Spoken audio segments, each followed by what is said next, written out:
Ini pihak majlis menyebut dan mempersilakan Ustaz untuk menyampaikan kuliah, insya-Allah.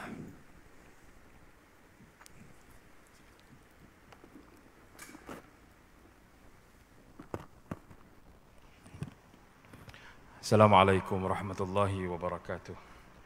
Bismillahirrahmanirrahim. Alhamdulillahi nahmaduhu wa nasta'inuhu wa nastahdihi, nastaghfiruhu wa natubu ilaih. Na'udzu billahi min syururi anfusina wa min sayyiati a'malina. Man yahdihillahu fala mudilla lahu wa man yudlilhu fala hadiya lahu. Asyhadu an la ilaha illallah wahdahu la syarika lahu wa asyhadu anna Muhammadan 'abduhu wa rasuluh. Pengerusi majlis, jawatan kuasa masjid, muslimin yang saya hormati sekalian, alhamdulillah kita syukur kepada Allah Subhanahu Wa Taala sementara menanti waktu Jumaat masuk nanti 1:08 ni saya ambil sedikit ruang ini. Saya pun sebenarnya bukanlah kuliah tapi lebih sekadar nak mengingatkan diri sementara kita nak tunggu waktu sembahyang Jumaat ni. Sekadar mengingatkan diri saya dan juga mungkin boleh dikongsi sedikit oleh para jemaah yang ada. Saya mohon maaf lah sebab ada yang mungkin tengah baca Al-Quran dan sebagainya, tapi tak apalah, saya mohon sekejap dalam 15 minit sebelum masuk waktu ni boleh saya cakap sikit lah. Saya teringat untuk tempoh yang ringkas ini, kita sekarang ni dah masuk Zulkaidah, walaupun banner depan tu masih lagi Selamat Raya. Banner je tak, Selamat Raya. Kita habis dah Selamat Raya ni, kita dah masuk bulan Zulkaidah. Masuk bulan Zulkaidah ni adalah salah satu daripada bulan haram. Allah Subhanahu Wa Taala buat hari ni macam wallahu khalaqa kulla syai' wa wallahu khalaqa kulla syai'in wa yakhtar. Allah ni dibuat semua benda, tapi dalam benda hak dia buat tu dia akan pilih. Dia buat semua benda wa yakhtar, dan dia akan pilih dan dia akan melebihkan satu dengan hak lain. Jadi dia buat hari, banyak-banyak hari, tidaklah banyak, kita ada 7 hari seminggu. Hari hak dia pilih, hak dia lebihkan ialah hari Jumaat. Dalam banyak-banyak bulan, hak dia pilih yang dia lebihkan Ramadan. Tetapi dalam banyak-banyak hak bulan-bulan, kumpulan bulan-bulan hak dia ada ni, ada satu kumpulan bulan hak mana dia lebih daripada orang lain, iaitu bulan haram. Bulan haram ni pula ada 4 bulan. 3 bulan bersambung, 1 bulan tidak bersambung. Jadi bulan hak bersambung tu dia bermula dengan Zulkaidah ni lah. Zulkaidah, Zulhijjah, Muharram, kemudian nanti balik Rejab balik. Sebab apa dipanggil bulan haram? Sebab bulan haram ni bulan hak diharamkan perang. Islam ni bila dia letakkan perkataan haram kepada perkara-perkara tertentu, kita mudah faham. Bila kita kata benda tu haram, kita akan anggap benda tu tak molek. Kita akan anggap benda tu tak baik. Itu sebab kita panggil haram. Jadi kalau kita panggil haiwan itu haram, kita akan bayangkan terus tidak khinzir, anjing. Kita bayangkan gitu. Tapi dalam masa yang sama, haram itu juga sebenarnya nak melambangkan betapa Allah letakkan sekatan. Sebab mungkin dalam keadaan lain boleh dilakukan, tetapi bila masuk dalam situasi itu, benda itu tak boleh dibuat. Contoh, kita panggil takbiratul ihram. Bila kita panggil takbiratul ihram, maksudnya semua benda hak dalam perbuatan hak kita boleh halal buat di luar daripada solat. Maknanya sebelum kita takbir itu halal, bila kita takbir, dia jadi haram. Maknanya takbiratul ihram, kita takbir dan kita mengharamkan diri kita dengan benda-benda hak sebelum daripada takbir itu. Sebelum takbir boleh makan, bila takbir tak boleh makan. Orang tengah solat dia tak boleh makan. Sebelum takbir boleh bercakap, angkat takbir tak boleh cakap dah. Kena sebut benda hak hanya dibenarkan sebut sahaja. Jadi begitu juga dengan bulan haram. Bulan haram ada benda hak tidak boleh dilakukan di luar, hak boleh dilakukan di luar daripada bulan haram, masuk bulan haram tak boleh dilakukan. Antara hak tak boleh dilakukan, kalau ikutnya, antaranya ialah membunuh, berperang. Tak boleh, diharamkan dalam bulan haram.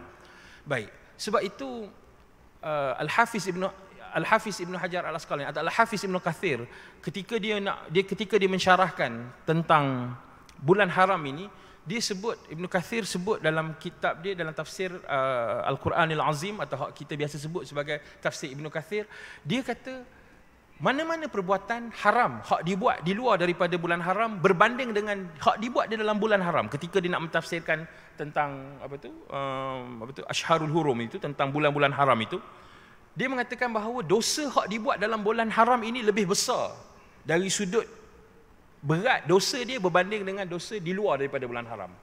Maka sebaliknya juga, segala pahala amal ibadat hak dibuat di dalam bulan haram berbanding dengan hak dibuat di luar bulan haram, maka pahala hak dibuat dalam bulan haram ni lagi besar. Sedekah di dalam bulan haram lebih besar daripada sedekah di luar daripada bulan haram. Jadi patutnya dalam bulan haram ni kita kena perbanyakkan lagi ibadat. Bukan sekadar tunggu bulan Ramadan, masuk habis Ramadan, Syawal, lepas tu kita pun semakin lama semakin down. Tak. Dia sepatutnya dalam Ramadan kita dah betul-betul peak. Syawal kita dah keluar daripada Ramadan, masuk Zulkaidah kita dah masuk bulan haram. Zulkaidah, Zulhijjah, Muharram kita dah masuk balik dalam bulan haram. Sepatutnya semangat ibadat tu dia kena maintain. Seperti mana lebih kurang Ramadan balik. Baik. Cuma mungkin saya nak sebut, saya nak kongsi sebelum masuk waktu ni, dalam bulan Zulkaidah ni apa benda peristiwa besar hak berlaku. Dalam bulan Zulkaidah ni peristiwa yang paling besar ialah peristiwa perjanjian, antara hak besar lah. Banyaklah peristiwa dia. Tapi salah satu hak saya jadi terfikir daripada hari ni, pagi tadi tu saya jadi terfikir ialah peristiwa perjanjian Hudaibiyah. Berlaku ketika tahun ke-6 selepas hijrah, tahun ke-6 dalam bulan Zulkaidah. Apa hak menarik kalau kita nak cerita tentang bagaimana berlakunya perjanjian Hudaibiyah ni, dia jadi panjang lah, dia tak sesuai dengan tazkirah. Cuma saya mungkin nak ambil beberapa noktah penting dalam peristiwa perjanjian Hudaibiyah ni yang akhirnya hak kita boleh pegang, dan dia patutnya peristiwa ini dia akhirnya tak ada benda lain, dia meningkatkan balik iman kita. Perkara hak kita boleh dengar daripada perjanjian Hudaibiyah ni banyak. Kita mendengar tentang ketaatan kepada Rasul, kepercayaan kepada Rasul, bijaknya Nabi dan sebagainya. Tapi mungkin hak saya nak sentuh sedikit tentang perjanjian Hudaibiyah ni dalam tempoh 15 minit lebih kurang ni ialah betapa Allah Subhanahu Wa Taala bila dia nak tetapkan sesuatu, dia ikut cara dia. Bila dia nak buat sesuatu ataupun dia nak bagi sesuatu, dia ikut cara dia. Allah Subhanahu Wa Taala sebagai Allah Ghaniyun Hamid, Tuhan hak maha kaya, Tuhan hak tidak memerlukan kepada kita. Huwal Hayyul Qayyum. Tuhan hak maha hidup dan maha berdiri. Maknanya yang maha tegak dengan diri dia sendiri, tak perlukan sebarang sokongan. Bila Allah nak buat sesuatu, Allah tak perlukan kepada kita. Dan juga Allah Subhanahu Wa Taala bila dia nak buat sesuatu, dia ikut cara dia. Dan dalam banyak keadaan, banyak ketetapan Allah Subhanahu Wa Taala ni gagal ataupun tidak berjaya untuk difahami pada peringkat awal. Contohnya dalam peristiwa perjanjian Hudaibiyah ni, ataupun peristiwa yang membawa last kali perjanjian Hudaibiyah. Kita tahu Hudaibiyah, perjanjian Hudaibiyah ini berlaku apabila Nabi SAW dia mimpi. Dia bermimpi, Nabi kita ni Muhammad SAW bermimpi. Selepas 6 tahun Nabi berada di Madinah, tidak balik ke Mekah. Sahabat-sahabat ada hak tinggal, bukan setakat tinggal harta, ada hak tinggal keluarga di Mekah sebab ikut Nabi berhijrah. Kita baru tak boleh balik raya 2 tahun. Nabi, para sahabat tak boleh balik ke Mekah selepas berhijrah tu 6 tahun, tak balik dah. Kerinduan Nabi tu tinggi. Sahabat-sahabat lagi lah, hak tinggal anak, hak tinggal isteri, ada hak tinggal anak, ada hak tinggal keluarga, ayah, mak, semua ada. Bila Nabi SAW mimpi satu malam, Nabi bermimpi dia masuk ke dalam Masjidil Haram, kemudian Nabi SAW dia mengerjakan umrah, kemudian dia tahallul. Bila Nabi fikir begitu, bila Nabi mimpi begitu, dan kita tahu bahawa ru'yatan Nabi ialah sebahagian daripada wahyu. Mimpi-mimpi Nabi adalah sebahagian daripada wahyu. Nabi ni dia punya mimpi adalah wahyu daripada Allah Subhanahu Wa Taala. Dia tidak sama seperti kita. Nabi bagi tahu kepada sahabat. Bila Nabi bagi tahu kepada sahabat, sahabat yang sama yang mendengar betapa Nabi SAW telah pun berjanji kepada mereka bahawa bila berhijrah akhirnya Islam akan berjaya di Madinah dan Islam akan diterima, Islam akan memerintah dunia dan sebagainya. Sahabat-sahabat ni 6 tahun lepas dia dengar Nabi berjanji dah bahawa mereka perlu berhijrah ke Madinah, ke Yathrib, dan selepas berhijrah ke Madinah Islam akan menang. Mereka mendengar Nabi 6 tahun selepas tu Nabi kata, aku mimpi, saya masuk dalam Masjidil Haram, saya tawaf, saya buat umrah. Bila dia dengar begitu, sahabat-sahabat sangat gembira sebab mereka sangat yakin. Nabi tak sebut pun mimpi tu, mereka yakin bahawa Nabi tu benar. Tiba-tiba Nabi kata Nabi akan masuk. Akhirnya bila Nabi kata gitu, semua sahabat-sahabat gembira dah. Kata ni saat dia ni. Inilah hak Nabi ni. Hak Nabi janji dengan kita bahawa kita akan betul. Kita akan menang, kita akan masuk balik Mekah. Kita akan ambil balik Mekah, kita akan ambil balik Masjidil Haram. Sahabat-sahabat semua ready, lebih kurang ceritanya panjanglah. Nabi SAW minta sahabat-sahabat, tapi strategi Nabi, Bila Nabi nak pergi, Nabi kata kita pergi dua sebab je. Abu Bakar Siddiq kata kita pergi ni dua sebab je. Satu, kerana kita nak ziarah balik keluarga kita yang kita tinggal. Kedua, sebab kita nak buat umrah. Jadi Nabi SAW dia minta kumpulkan haiwan-haiwan untuk dikorbankan. Lebih kurang 70 ekor unta. 70 ekor unta ni termasuk salah seekor unta Abu Jahal hak kena rampah ketika perang Badar. Bawa unta ni 70 ekor nak pergi. Dan juga Nabi strategi dia sebab nak buktikan betul-betul bahawa Nabi ni bukan nak pergi perang. Nabi ni nak pergi umrah dengan ziarah.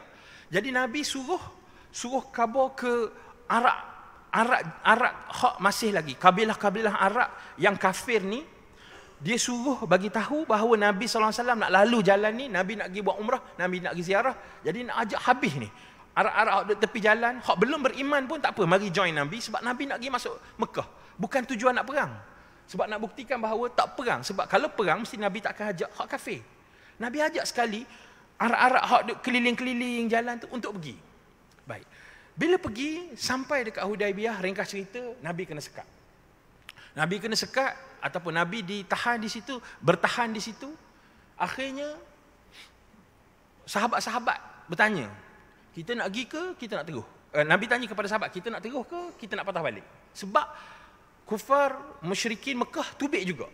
Tubik nak tahan Nabi. Jadi bila Nabi gigi tu, sahabat-sahabat kata, kita teruh. Dan kat situlah Nabi ajar supaya, Nabi kata, sebutlah qulu nastaghfirullah wa natubu ilaih. Jadi nak menang, nak kaya, apa-apa, nak dapat bantuan Allah, kena istighfar banyak-banyak. Ada orang kata istighfar ni kalau kita buat dosa sahaja. Betul lah, kalau kita buat dosa istighfar. Tapi kalau nak dapat bantuan Allah, kena banyak istighfar. Kalau kita tengah susah, istighfar. Sebab dalam Quran sebut, wa qulu astaghfiru rabbakum innahu kana ghaffara yursili samaa alaikum midrara wa yumdid alaikum bi amwalin wa banin. Nabi Nuh kata kepada puak dia, kamu istighfar kepada Allah kerana dia sangat mengampunkan. Yursilis samaa alaikum midrara, Allah akan hantar dengan istighfar kamu, Allah akan hantar langit akan menurunkan hujan, daripada hujan itu wa yumdid alaikum bi amwalin wa banin. Allah akan tambah anak kamu, Allah akan tambah harta kamu. Istighfar. Baik, tak payah ceritalah bab istighfar.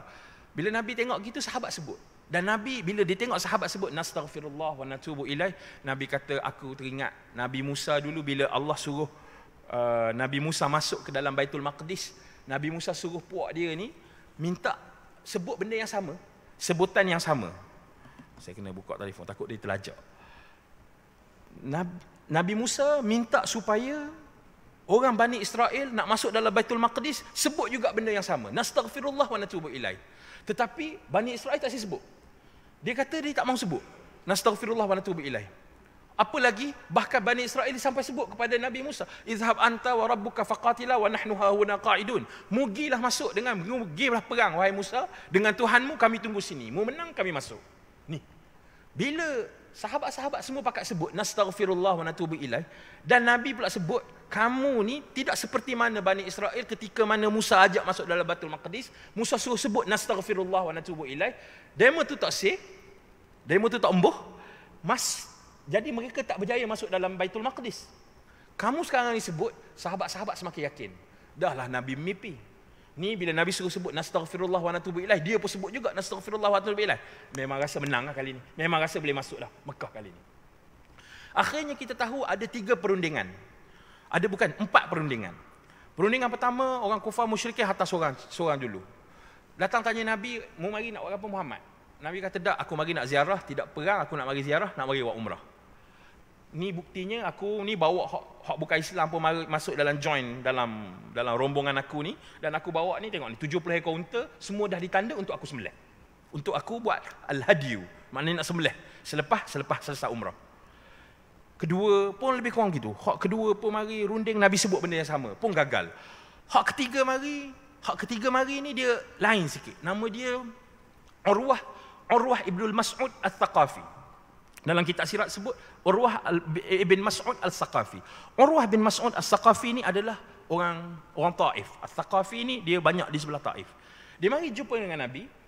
Bila dia mari jumpa dengan Nabi sallallahu alaihi wasallam, belakang Nabi ni ada sahabat. Ada seorang sahabat hok pakai topi perang, topi besi tutup muka. Urwah bin Mas'ud bin As-Saqafi ni dia berunding dengan Nabi dan dia dihantar ni selepas hak dua ni gagal untuk kata ke Nabi jangan masuk, jangan mari ke Mekah. Mari hak ketiga, Urwah ni dia diplomat hak terkenal. Sebab dia ni kalau ikut track record dia, kalau ikut resume dia wakil hak dihantar oleh Arab untuk pergi berunding dengan Maharaja Parsi dan juga dengan Raja Najasyi. Maksudnya kalau tahap-tahap diplomat ni dia ni runding dengan peringkat tu Joe Biden, Vladimir Putin, hak peringkat hak tinggi-tinggi, hak kuasa-kuasa besar. Bila dia runding, dia pun tak boleh nak buat macam mana juga. Last sekali hak ni lah hak cerita sirah hak terkenal, hak dia cuba nak pegang janggut Nabi. Sebab bagi orang Arab ni dan juga sebenarnya kalau kita dalam berunding, kalau kita boleh pegang muka orang tu, pegang macam kita lah orang besar, katalah tuanku ke menteri besar ke mari, kita orang biasa. Dia mari-mari kita mari pegang belakang dia. Berjalan dengan dia kita mari pegang belakang dia. Bukankah nak menunjukkan macam ya, kalau orang tu besar, kita tak berani, bukan setakat nak pegang belakang, nak salam ketar tangan kan. Jadi dia Urwah ni dia nak pegang janggut Nabi. Bila dia nak pegang janggut Nabi, orang hak duduk pakai topi besi belakang ni ketuk tangan dia dengan pedang. Sekali, tarik tangan pula. Cakap lagi nak pegang kali kedua. Ketuk lagi kedua. Lepas tu Urwah jadi marah, dia kata kau hajar sungguh siapa dia ni. Nabi pun senyum. Nabi kata, mu tak kenal ke siapa dia? Suruh buka topi. Buka topi, rupanya siapa dia? Mughirah bin Syu'bah. Mughirah bin Syu'bah ni siapa dia? Anak saudara kepada Urwah bin Mas'ud. Menyebabkan Urwah bin Mas'ud jadi terkejut. Sebab dia ada balah dengan Mughirah bin Syu'bah. Dia ada balah. Bila dia ada balah kisah lama. Kisah dia zaman dululah, zaman di Taif, Mughirah ada tipu dia dan sebagainya. Akhirnya, tak jadi nak bincang pasal cerita jangan bagi Nabi masuk Mekah. Jadi sibuk bincang pasal balah anak saudara dengan pak saudara dulu-dulu. Yang menyebabkan sahabat kata, ni makin dekat dah ni kita ni. Orang hak nak mari berunding dengan kita ni pun asalnya hak memang pakar betul bab-bab rundingan ni pun last kali. Jadi tak boleh berunding sebab Allah pesongkan dia pergi bincang benda lain, kita masuk. Hantar Uthman. Nabi tengok, Nabi pun hantar Uthman. Hantar Uthman pergi masuk ke Mekah. Uthman dikatakan sebagai kena bunuh sebab Uthman ni dia ditawarkan. Dia kata, marilah Uthman, aku tahu lama dah Uthman tak balik apa orang panggil, tak balik ke Mekah, gilah buat tawaf di Kaabah tu. Uthman kata aku takkan tawaf selagi mana Nabi sallallahu alaihi wasallam tak start tawaf. Jadi lamalah bincang tu, jadi orang timbul cerita Uthman kena bunuh. Bila kena bunuh, maka Nabi SAW berbai'ah dengan semua sahabat hak pergi tu, kata kita ni asalnya kita nak pergi umrah dengan ziarah, tapi kalau Uthman kena bunuh, mari kita sama-sama bai'ah untuk pergi tuntut darah Uthman. Hak tu hak dia disebut di dalam Quran tu, laqad radiyallahu 'anil mu'minina idh yubayyi'unaka tahta asy-syajarah. Hak dalam surah Al-Fath. Yang ni cerita ni. Cerita Allah redha kepada orang hak berbai'ah dengan Nabi di bawah pokok. Ceritanya hak ni sebab nak tuntut darah Uthman. Baik. Last kali Uthman balik. Bila Uthman balik dan akhirnya yang ni lah yang akhirnya dihantar. Orang yang perunding yang keempat daripada kufar musyrikin mari berunding dengan Nabi. Akhirnya bila dia runding, yang ni hak pakar sungguh. Dia mari berunding dengan Nabi, akhirnya Nabi SAW diterima. Dia terima, bukan setakat terima. Nabi setuju tak masuk Mekah tahun tu. Nabi setuju balik-balik tahun tu. Dan bila Nabi buat begini, ada beberapa perjanjian hak nampak berat sebelah. Contohnya, kalau ada orang Islam daripada Mekah lari ke Madinah, Nabi kena pulangkan balik. Tetapi kalau ada orang Madinah lari daripada Nabi pergi ke Mekah, tidak wajib. Tak perlu orang Mekah balikkan mereka kepada Madinah. Maknanya kalau ada pengkhianat di kalangan Madinah, lari ke Mekah, tak wajib untuk pengkhianat ni dikembalikan. Tetapi kalau ada orang Mekah hak masuk Islam lari ke Madinah nak berhijrah ke Nabi, Nabi kena wajib kembalikan. Sahabat-sahabat tak boleh terima benda ni. Sampai Umar Al-Khattab radhiyallahu anhu kata kepada Nabi. Umar ni dia rasa tak puas hati sangat. Dia kata kepada Nabi. Dia kata, "Alasna 'alal haqq wa hum batil?" Tidakkah kita ni hak benar dan mereka tu hak salah? Alas qatlanal jannah wa qatlahumul finnar? Tidakkah hak akan mati di kalangan kita ni akan masuk syurga dan mereka hak mati akan masuk neraka? Umar tanya kepada Nabi. Sebab rasa tak logik sangat dengan perjanjian begitu. Nabi jawab, Nabi kata, "Bal ana Rasulullah wa la yudayyi'ullahuni." Allah Subhanahu wa taala, aku ni Rasulullah dan Allah tak akan sia-siakan aku. Hak aku buat ni Umar betul-betul apa yang Allah Subhanahu wa taala suruh. Umar tanya Abu Bakar, Abu Bakar jawab benda hak sama juga. Bal huwa Rasulullah, dia tu Rasulullah, Allah tak akan sia-siakan dia. Baik, nak ceritanya ialah Dalam keadaan begitu, tiba-tiba sahabat, bila Nabi suruh cukur rambut, suruh sembelih, sahabat-sahabat tak mau buat, sampai Ummu Salamah, isteri Nabi yang ikut kali tu, Ummu Salamah kata, Nabi kena start dulu, Nabi kena cukur rambut dulu, Nabi kena sembelih dulu, baru sahabat lah yang akan ikut. Jadi Nabi pun buat, sahabat-sahabat pun buat, ringkas cerita, tak jadi buat tahun tu. Apa perasaan sahabat? Hak Nabi rakyat dah kata Nabi mimpi. Kemudian tengok kepada butir-butir perbincangan tu, nampak macam menang ke Nabi dah. Maknanya butir-butir ke arah tu nampak menang ke Nabi dah. Dan dari sudut sejarah, track record pertembungan, tak pernah orang Islam kalah. Perang Badar lawan dengan kafir musyrikin, menang. Perang Uhud, sebenarnya kafir musyrik tak menang. Memanglah Nabi SAW cedera dan sebagainya, tapi kafir musyrik tak menang. Bukti dia apa? Kalau kafir musyrikin menang dalam perang Uhud, pasti mereka akan terus rempuh daripada Uhud masuk terus ke Madinah. Tapi apa jadi? Khalid Al-Walid dia mari, Nabi cedera di Uhud, kemudian Khalid patah balik. Dan keesokan harinya Nabi hambat, Nabi suruh semua sahabat hak masih lagi gagah, yang masih lagi sihat daripada perang Uhud, pergi cari dan kejar musyrikin. Lari balik semua lari balik. Jadi maksudnya perang Uhud Nabi tidak kalah. Perang Ahzab 30,000 lawan dengan 3,000, Nabi menang. Dan seterusnya, Nabi dalam track record Nabi tak pernah kalah. Jadi atas dasar track record, atas dasar mimpi, atas dasar tengok kepada kejadian ketika dalam peristiwa itu, semua nampak betul dah ni. Tapi Allah tak takdirkan lagi. Allah tak takdirkan menang lagi. Bahkan akhirnya Allah takdirkan Nabi SAW menang selepas daripada tu.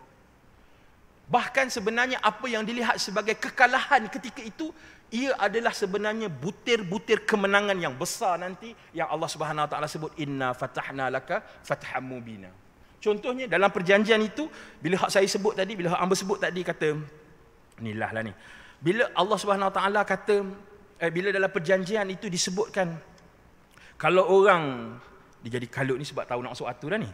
Bila orang Mekah lari ke Madinah kena balik, orang Madinah lari ke Mekah tak sah kena balik. Maknanya tak perlu dikembalikan. Apa hak jadi? Jadinya ialah bila orang masuk Islam daripada Mekah lari nak pergi ke Madinah, Nabi suruh patah balik. Memang buktinya Nabi suruh patah balik. Dan mereka ni tak patah balik rupanya. Dia keluar daripada Madinah dan diduduk di sepanjang jalan. Duduk di sepanjang jalan hak Mekah ke Madinah. Bila dia ni duduk di sepanjang jalan Mekah dengan Madinah, menyebabkan apa? Menyebabkan bila kafir Quraisy nak pergi berniaga, dia kena lalu kot jalan tu. Bila lalu kot jalan tu, dia kena kacau. Last kali dia pun jadi sekabut. Macam mana dia nak pergi berniaga? Orang Islam sepanjang jalan. Sebab tu orang Islam zaman sekarang, orang Islam kena tunjukkan syiar dia. Orang Islam kena berniaga. Kalau hak pandang berniaga, kena berniaga. Hak pandang ngajar, kena pandang ngajar. Orang Islam kena jadi hak paling cemerlang. Supaya orang nampak bahawa Islam ni kuat, orang Islam ni cerdik belaka ni. Jadi begitulah pandangan kufar Quraisy. Dia kata, silap taktik kita ni. Bila kita buat gini, jadi demo ni bonok tengah jalan. Bila bonok tengah jalan, akhirnya mereka pun jadi sekabut. Bila sekabut, dia kata, Muhammad ambil semualah belaka. Tengok, bila ada kerana perjanjian itu menyebabkan asalnya mungkin kepada perkiraan kita. Oh, patutnya kita menang dah. Dan Allah janji, inna fatahna laka fatham mubina. Tetapi macam saya sebut tadi, Allah Subhanahu Wa Taala akan menentukan setiap perkara itu mengikut kaedah dia. Kerana apa? Innallaha ala kulli syai'in qadir. Mungkin pada pandangan kita betul dah. Kita patutnya betul dah ni, patutnya dapat dah ke kita ni, ataupun kita patutnya berjaya dah. Tetapi Allah Subhanahu Wa Taala, dia innallaha ala kulli syai'in qadir, dialah yang maha menentukan dengan semua perkara, maka kita serah dekat dia. Jadi hidup ni dalam peristiwa kita ni, dalam bulan Zulkaidah ni, kita kena ajar diri kita untuk serah dan bersangka baik sentiasa dengan ketentuan Allah Subhanahu Wa Taala. Mungkin hak elok kepada mata kita ni belum lagi daripada Allah. Fa'asa an tuhibbu syai'an wa huwa syarrul lakum wa asa an tukrahu syai'an wa huwa khairul lakum wallahu a'lamu wa antum la ta'lamun. Boleh jadi benda hak mu suka itu adalah benda hak tak baik bagi kamu. Benda hak kamu tak suka itu adalah benda yang baik kepada kamu. Allah lebih mengetahui dan kamu tidak mengetahui. Maka berbaik sangkalah kepada Allah Subhanahu Wa Taala dengan segala ketentuan yang Allah Subhanahu Wa Taala berikan. Hidup ini tidak lain daripada ujian. Sejauh mana kita ingin bersangka baik kepada Allah Subhanahu Wa Taala dengan setiap ketentuan dan pemberian yang Allah Subhanahu Subhanahu Wa Taala takdirkan kepada kita. Bila telah bertembung di antara takdir Allah Subhanahu Wa Taala dan tadbir manusia, maka manusia sewajarnya menyerahkan diri mereka kepada Allah Subhanahu Wa Taala. Wa man yattaqillaha yaj'al lahu makhraja. Sesiapa yang bertakwa kepada Allah, Allah akan sediakan jalan keluar kepadanya. Moga-moga Allah Subhanahu Wa Taala merahmati kita semua, dan marilah sama-sama kita membanyakkan selawat kepada Nabi sallallahu alaihi wasallam. Banyakkan berdoa dalam tempoh-tempoh ini. Di antara dua khutbah nanti kita berdoa banyak-banyak kepada Allah. Allah memudahkan dan juga menyelesaikan semua urusan kita di dunia dan di akhirat, dan juga masalah kita dan keluarga kita dan masyarakat kita. Aqulu qauli hadza astaghfirullahal azim li wa lakum. Assalamualaikum warahmatullahi wabarakatuh.